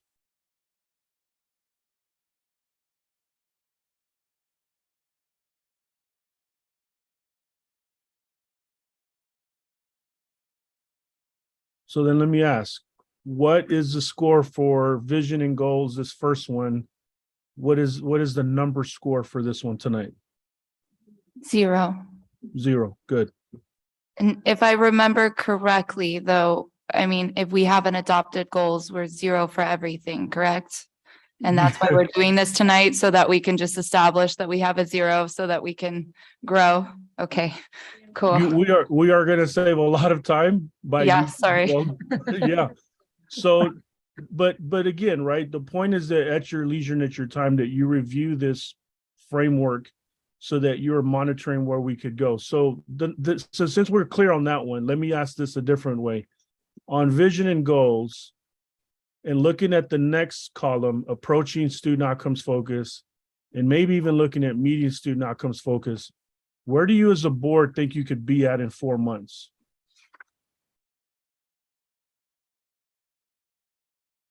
What do you think are going to be realistic points that we could get from here to in 4 months?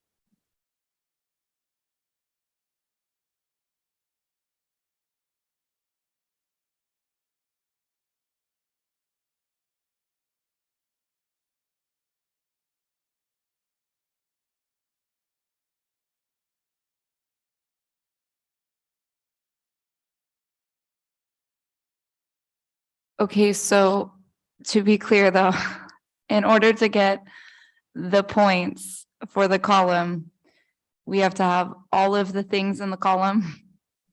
That is correct. Okay. So I'm gonna go with confidence on the approaching student outcomes focus in 4 months. I think a stretch goal is definitely meeting student outcomes focus, but there's a couple of things in there that I feel like are tall orders for 4 months.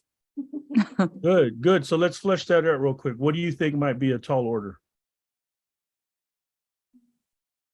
I think the including everyone in the goal development process, just understanding how long it takes to gather feedback and put that together. I think, you know, like you said, student outputs, student outcomes, our cabinet is pretty great at that. But I just think the goals and interim goals will challenge the organization and require change in adult behaviors. I mean, we also have a huge strategic plan that we have to look at and figure out how that fits into all of this and where we move from there. Because that was a lot of work that a lot of people put in for, so we want to figure that out. So yeah, that's my thought. Yeah, excellent points. And in this journey, you'll notice on the board implementation timeline, we're giving you pretty much what's almost a 2-month cushion, which means that it would be an aggressive move from the board to engage and for outreach. And that's going to be ideally you partner with your superintendent when you do work internally. If you use any district resources, if you want to visit with student councils, if you want to visit with teachers, which are all ideal situations. And then also that you go out to the community and visit with groups that already exist that are going to be instrumental in getting feedback from them. And one of the ways that we anticipate being able to do this is that we do a workshop with you all and your superintendent to be able to dig into the data. I heard the conversation about early literacy and the vision of what you want that to look like. So if that becomes a goal, guardrails, I heard conversations tonight about student enrollment. I listened to the dialogue about how you're engaging community. That could end up being a guardrail. If we fine tune I'm speaking to existence, when we fine tune all of this work, you will have draft goals and guardrails that you could take to your community for feedback. And if they push back aggressively on you, then you know that we're probably going to need to add more time to the timeline. I get the feel that all of you are very entrenched in your community, that you have a pretty good pulse. And what we'll do is we'll find out when we draft the goals and the guardrails. If they say, hey, this makes all the sense in the world, this is what we want you to spend your time on, then I think we could move a little bit quicker. But time will tell with that. So for now, the implementation timeline is designed to be a little aggressive in anticipation that you all are pretty well connected to your constituency. So I'm hearing from the other board members, what are your thoughts? What do you think you could be at in 4 months? I agree with Dr. Vink. I believe, I'm gonna say a 10. We could be at 10 points in 4 months because we can't get to the other items until we complete all of those items and meet with the community and so forth. So I'm gonna say 10.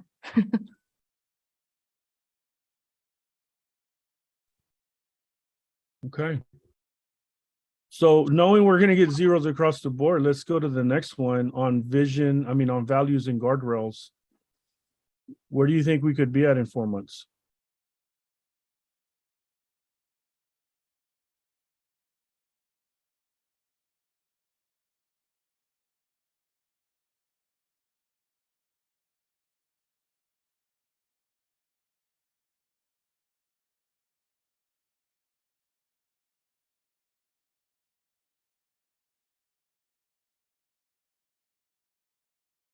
Tito, can I ask you an odd question? Why are they different point values on the second page?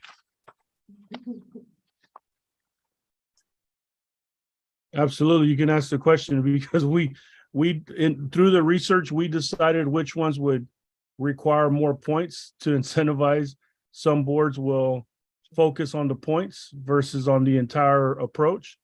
So for those boards that choose to go chasing down points, we wanted to prioritize what those look like. And at the end of the day, we also wanted to make it to where it all added up to 100 points.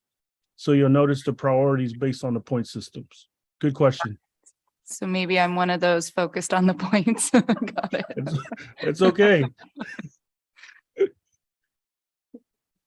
Some points will be harder than others.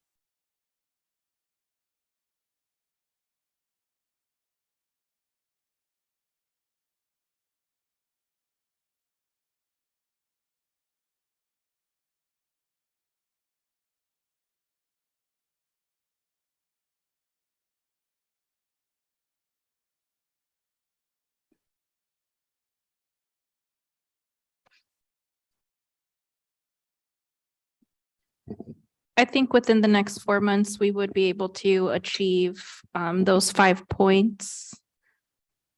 Just due to the learning curve of integrating the guardrails and just seeing what works and what doesn't work. Okay, good. Anyone else have a different thought on that one?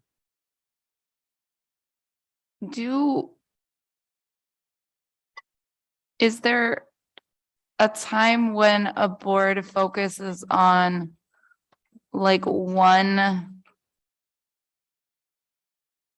piece of this, or is it kind of all, I mean, I know that it's kind of weaved together, but now that I'm going through and I'm like, oh, there's a lot of topics here. So like, do you strive to like master one area, or just as you're mastering that one area, you should be getting stronger in each other area? No. Excellent question again. Yeah, so the vision and the guardrails is the priority that's the heaviest lift. Okay. To be able to come to an agreement as a governing board, have the collaborative conversation with the superintendent on making this a data-driven decision on what you all say you're going to prioritize. And then getting into the monitoring of that is another phase. So as you do go through, you're going to notice the monitoring and accountability. That'll be a little bit more towards the back end of the 4 months. And that's also going to be once you pass your goals and your guardrails and the monitoring begins, we'll begin that next phase of improving, working on continuous improvement on how, as a board, you ask the questions that are laser focused on how you're going to get better results. And you're monitoring, it's you actually monitoring the progress of your goals and your guardrails that aligns to the superintendent evaluation, ideally, that you've communicated to them what to expect and what you want to see as a board. So yeah, the simple version is the heaviest lift is going to be on the front end on the initial parts. The monitoring comes a little bit later. The unity and the trust, that's embedded throughout the entire process. So when you get to the communication, collaboration, the unity and the trust, continuous improvement, those are pretty much going to run simultaneously. Because you'll also notice one of them is asking, what is the board attendance? Have you ever been in a position where you didn't have a quorum? How many items are you removing from consent agenda? All of those are behaviors that are rooted in research that may not give us the best culture and the best production for student outcomes. Doesn't mean that they're not allowed. You are absolutely, it's your right as board members to do those things. But the question is, how often is that happening? And just even watching your board meeting tonight, the assumption is that you all read your board packet. You looked at your consent agenda items and you knew what was coming. So you voted them all in one big chunk. Not every board operates that way. Thank you.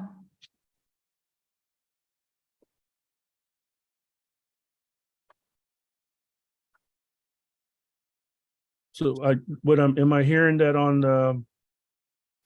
the second one of values and guardrails, we're thinking it could be approaching student outcomes focus, or am I hearing anything different?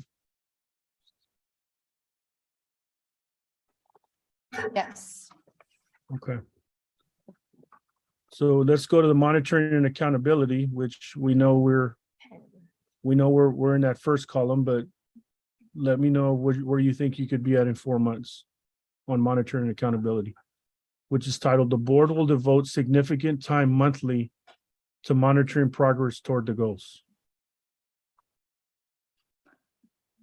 I'm gonna go with 10 because we have holidays coming up too. So, I mean, let's be real about the 4 months that we're looking at. I That's fair. agree. I've agreed with the last two measurements Dr. Vink has given, and I feel confident in those because of the timeline that we just approved, which kind of gives this like, I don't know, compartmentalization. Yeah, the activity, the focus. So it makes my brain understand it more. So I'm going to go with 10 as well. Good. And this is the one, to Dr. Vink, to your point, right? That because we're going to be in the process of developing goals and guardrails and adopting those sooner rather than later, then the monitoring and accountability, that actually will begin full blown when you adopt your goals and your guardrails. So this is the one that I'm referencing that comes a little bit later in the journey. Got it. So good. I would agree that probably a 10. So then let's go to communication and collaboration.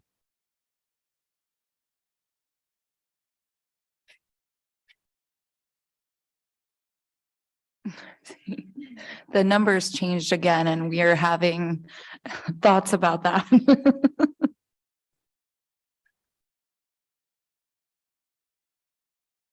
Yeah, this is like building a muscle. Once your muscle is really strong on governance, this is one that should just be habitual. It should be exactly the way you do business moving forward.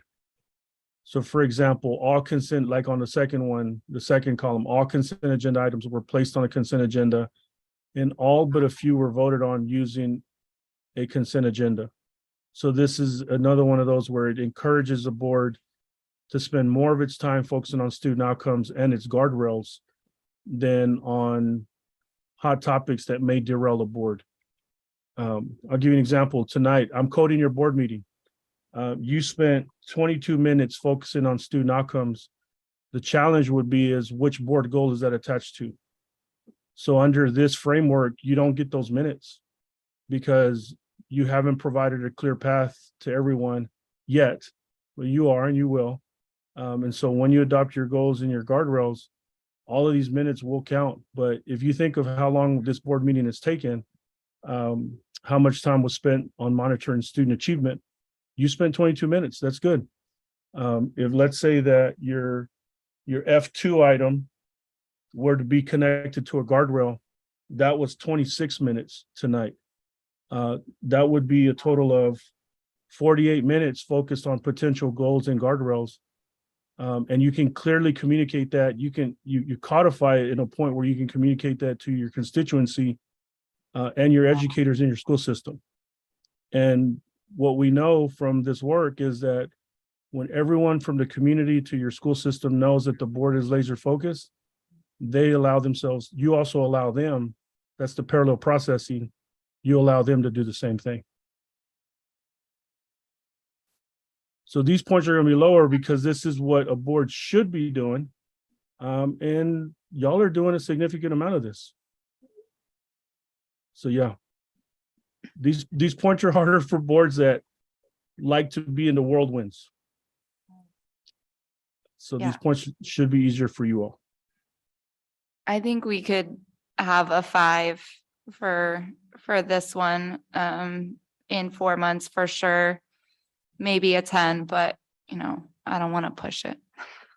Yeah, I was Hey. leaning towards the 10 just because I feel that the 2 middle columns, we do that pretty regularly. And so I will shoot for 10. Okay. Sounds good. Let's move to unity and trust.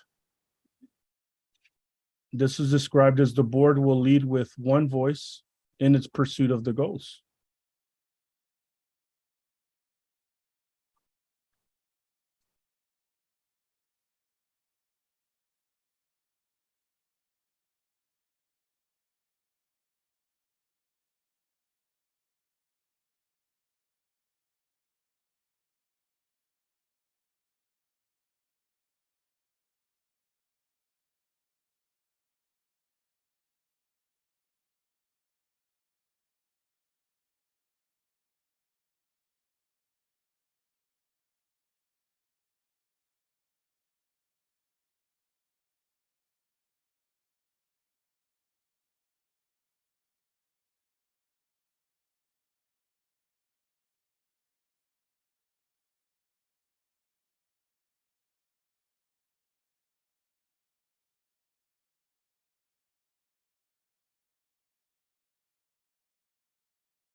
I think we could do a 5 in 4 months.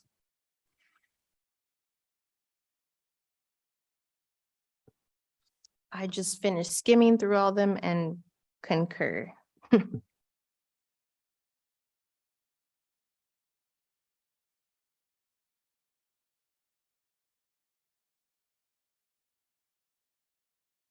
Obviously, what this part of the module is designed to do is to maintain the integrity of the office that you serve. And if you're a pretty ethical board, then you'll be able to lock in these points fairly quickly. And some of it might just be a matter of instilling some minor practices that are pretty significant. So as you noticed on the approach and student outcomes focus, the third point, it says the board reviews all policies governing board operating procedures at least once during every length of time equal to a board member's term of office, which means every board member should have ideally reviewed its board policies during their term. To be crystal clear, what is the board? And then that allows you as a board to do a board policy diet to figure out if there's some policies in there that are outdated or that you would like to see changed. That is a responsibility and an opportunity for you as a board member to make changes if needed. So yeah. So I'm hearing possibly a 5. And then the last one is continuous improvement. The board will invest time and resources toward improving its focus on goals. Where do you think you could be at in 4 months? President Trujillo, I have a question.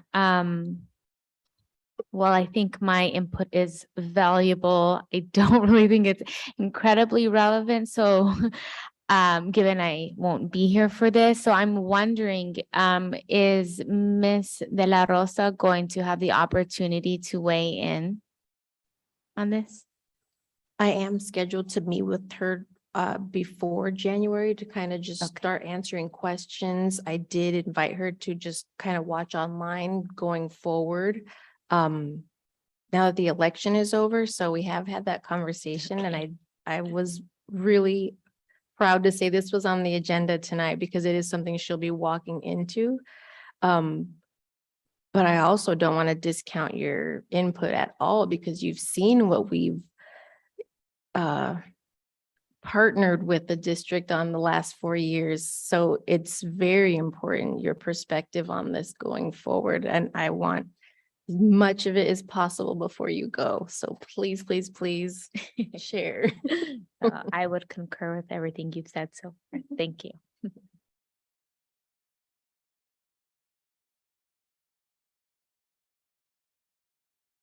I would rate us a 1. Okay. Yeah.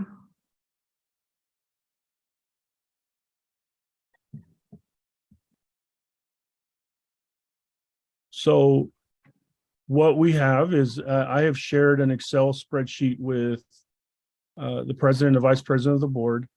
They will input the numbers, which is going to be our baseline numbers, and it's easy for us to remember. And don't feel bad. There's nowhere to go but up from here.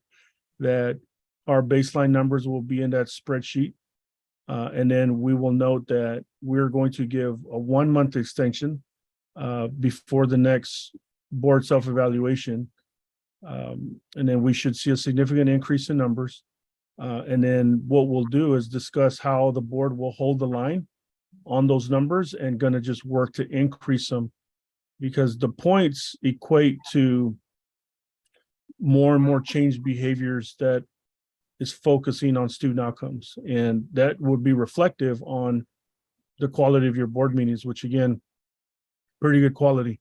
Walking in with a board who's very willing and to do the work. So I would say congratulations on conducting your first board self-evaluation. And if needed, it's in the implementation timeline. If we run into some hiccups or whirlwinds, which that's my role as a coach, is to try to keep everyone focused on what's the task at hand and not allow the whirlwinds to derail us. But like what happened in a pandemic when we were coaching boards, we obviously had to pivot. So barring any major significant whirlwinds, I'll be the one working with the officers and with the superintendent to meet monthly, to evaluate what's coming next, where we going. And so as you'll look in your board implementation timeline, after tonight, now that the board has made a decision, the superintendent will be visiting with her team on putting some data packets together for us to spend some time in a workshop to draft goals and guardrails in anticipation that you can take them to the community. If you feel that you don't have a good pulse of your community, then we can pause that approach and allow you to go to the community and gather feedback.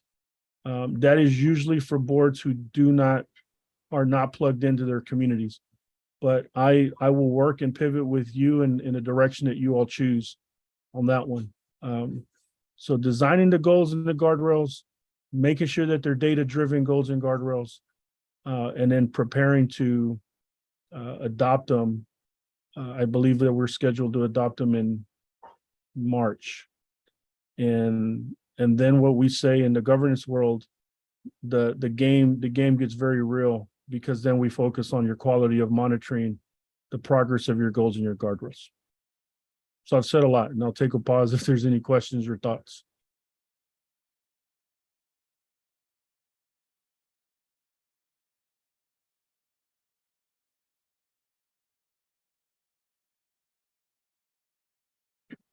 So it sounds like we may need to add a work study session in here or something before well, I'm looking at the December dates for like a draft that we've got to come up with.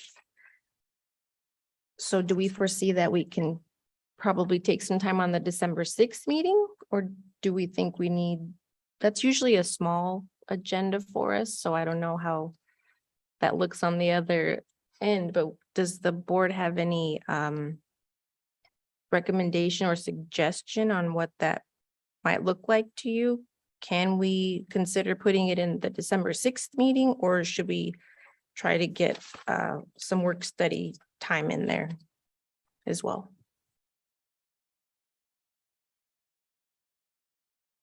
So Can I my make a thoughts, recommendation? Oh, go ahead, Dr. Ramos. yeah, my thoughts is that the average time to take a data dive, draft goals and guardrails, average is 2 to 3 hours for goals and 2 to 3 hours for guardrails. I was going to recommend if we did a study session similar to what we did with our cabinet retreat, it would allow us to really, share the data that we have and support in achieving, the creation of the goals and the guardrails. I'm all up for that. I just know let me take a step back. I would love that. What would you recommend as far as a time frame on what that looks like, considering our board meeting on December 6th? Is this something, Dr. Ramos, that you feel should happen shortly after I don't see the December 6th meeting and the study session connected. So I'm wondering if we want to do it shortly after our December 6th, and then we can look at schedules. So I can help with that with my new acquired skill set. Yeah, so that I put December 15th just because it's a holiday month, but what we'll do is we'll compare calendars so that we can set time aside to do a work session because it's going to be similar to what we did in the retreat when I asked you all to identify what are things that are important to you. And then the administrative team was giving you insight and explaining inputs and outputs. It's going to be very much so that way. It's going to be you as a board looking at the data and saying, wow, okay, this is an area that I wasn't aware, or this is an area that I'm very aware. And as the majority rules, right? So the majority of the board will decide what 1 to 5 goals that are focused on student outcomes do we want to prioritize. And the data is going to be imperative because your leadership team has that data that will inform you. And there are times that a board thinks an item is so important, it's something I ran on. But if they review the data, they're like, wow, okay, we're doing way better than I thought we were. Maybe I will forego this goal because it looks like the work is being done well. So maybe I'm going to partner with one of my colleagues and say, okay, maybe we need to look at that goal instead. So it's a journey, but it'll be very, very collaborative and very much so rooted in data from your school system. But it doesn't have to be on the 6th or thereafter.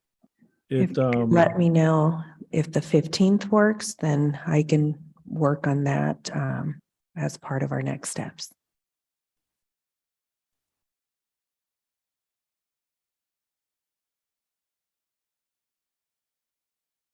Yeah, so I can tell you right off the bat, the 15th would work on my end.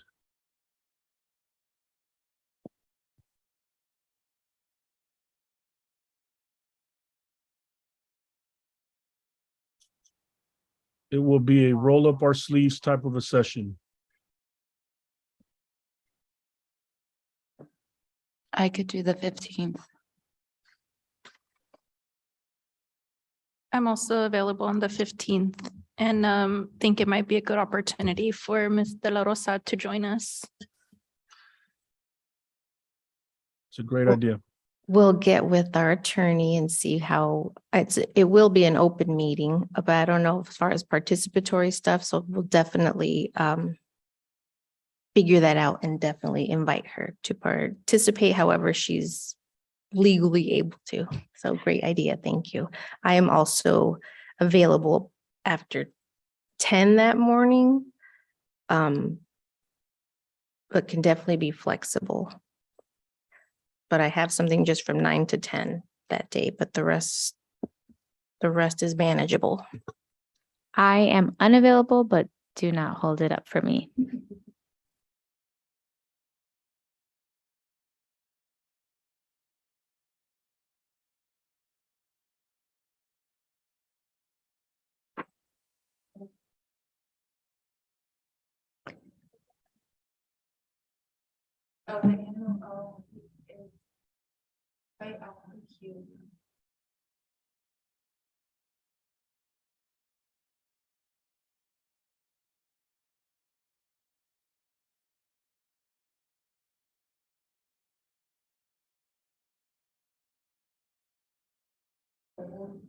We'll get with Mr. Carrillo and see if that works for him, but tentatively, I think that sounds And I have it down from 10 to 4.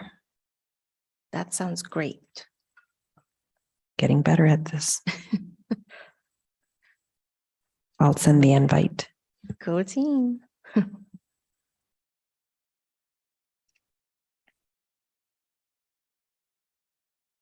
Okay, Dr. Ramos, I have saved a version of our baseline evaluation.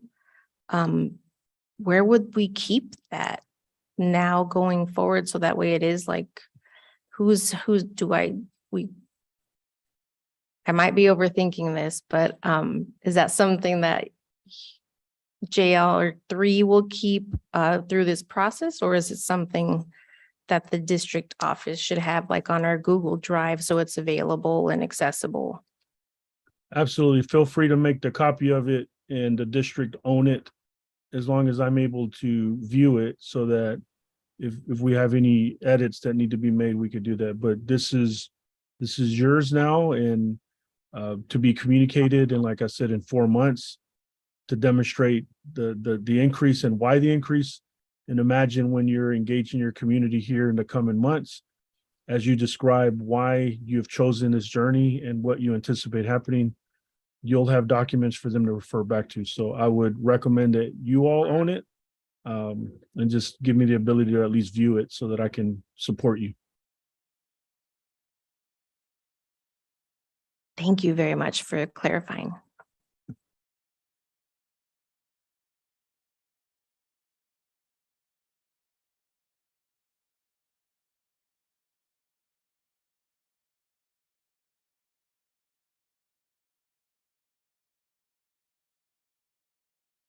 All right, well, looking at that, Dr. Ramos, is there anything else we've got to cover now that that part is, our baseline is documented and now recorded? Yeah, no, that is it. That is it from our end. The clock starts now and looking forward to the partnership and the much success that I know that you as a board are going to have, and excited for your student body and your educators in your system, that there will be even more clarity moving forward for all involved. So congratulations. Thank you, Dr. Ramos. Thank you. Thank you.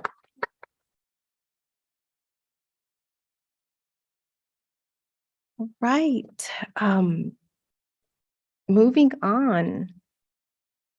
We can go to item H1, our board requests. Do we have any board requests to record this evening? I have a couple, just an update on our mobile health clinics, or someone can remind me if we already had an update on that. And then an update on is it the ITI program, like how that's working, how many students are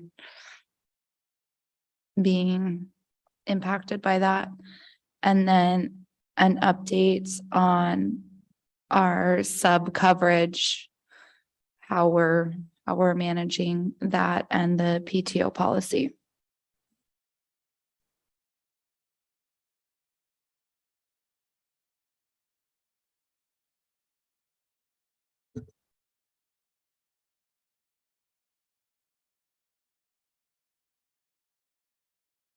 All right, thank you, Dr. Vink, for sharing those with us. I do echo all of them, of course, but mostly an update with our sub situation and our PTO coverage, and then as well, maybe let's start getting a head start on that policy GCCA, if I wrote it down correctly.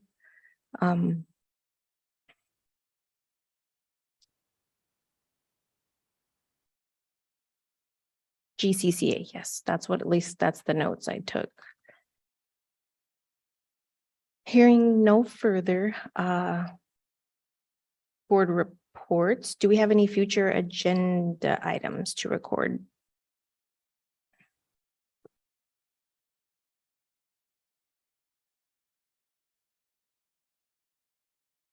Sweet. I have one. I would like to request like a presentation of our most recent facilities assessment that we could have a discussion with our cabinet and or whoever, I guess we outsource that work to just kind of see what is going on with all of our campuses and what I guess the futures might look like for them. I'm not too sure what goes into a facilities assessment, but the discussion earlier brought that up, and I would like to learn more about that as well.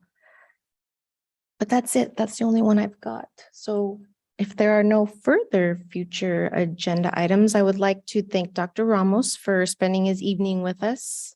And then move on to item I1, to our adjournment. I motion that we adjourn at 7:29 PM. Thank you. Do we have a second? Alicia Vink, second.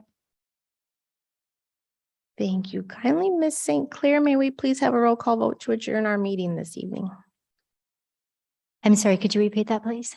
Maybe please have a roll call vote to adjourn Yes. to complete item I1. So Carmen Trujillo, Aye.